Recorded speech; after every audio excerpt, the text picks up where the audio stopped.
तर अयोध्येतल्या प्राणप्रतिष्ठा सोहळ्याचं निमंत्रण आल्यास जाण्याचा प्रयत्न नक्कीच करेन असं उपमुख्यमंत्री अजित पवार यांनी म्हटलेलं आहे। मात्र अजून निमंत्रण आलेलं नसल्याचं त्यांनी सांगितलंय। दरम्यान केंद्रीय गृहमंत्री अमित शहा कामामध्ये व्यग्र असल्यानं त्यांची भेट होऊ शकली नसल्याचंही यावेळी अजित पवार यांनी सांगितलेलं आहे।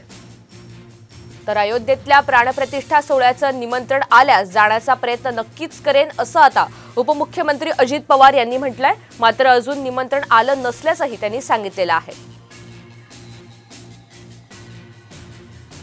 मला अजूनपर्यंत आमंत्रण आलेलं नाही।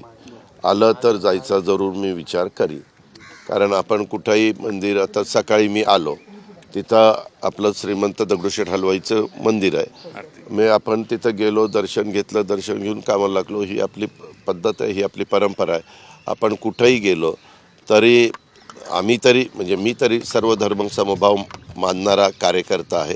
त्यांना मनापासून वाटतं, श्रद्धा असते, त्या श्रद्धेला कुठेही आपल्याला दुखवायचं नाही। जाणार होतो, परंतु अमित शहांचा निरोप आला की तिथं अधिवेशन चालू होतं, 3 महत्त्वाची बिलं त्यांना मंजूर करायची होती आणि तिथं लोकसभेचं महत्त्वाचं काम चाललेलं असल्यामुळं, राज्यसभेचं महत्त्वाचं काम चाललेलं असल्यामुळं हे सगळ्या कामातनं मोकळं झाल्यावर आम्ही तुम्हाला बोलवतो। ह्या 2-3 दिवसात जर बोलवलं तर आम्ही आमचे ठरलेले कार्यक्रम कॅन्सल करून जाऊ।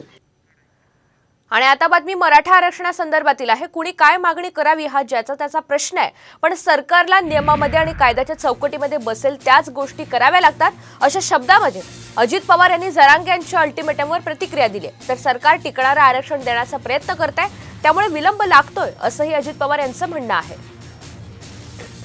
मागं जे सुप्रीम कोर्टात आणि एकदा हायकोर्टात टिकले नाही, तसं न होता ते टिकेल आणि ते कायद्याच्या नियमाच्या चौकटीमध्ये बसेल आणि ते देत असताना इतर ज्या घटकांना आरक्षण दिलंय त्यांना कुठलाही धक्का लागणार नाही, अशा प्रकारचे काम सरकारचं चाललेलं आहे।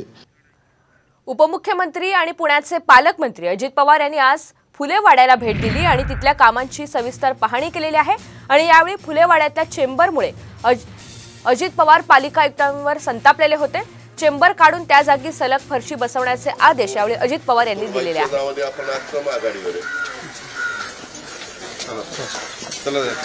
उपमुख्यमंत्री आणि पुण्याचे पालकमंत्री अजित पवार यांनी आज फुलेवाड्याला सकाळी भेट दिलेली आहे आणि तिथल्या कामांची सविस्तर पाहणी केली। आणि यावेळी फुलेवाड्याच्या चेंबरमुळे अजित पवार पालिका आयुक्तांवर संतापलेले होते। विक्रम कुमार, एवढाच पट्टा आपण पेवरचा टाकलाय का? विटाला वर काहीतरी लावलं, पेंट आहे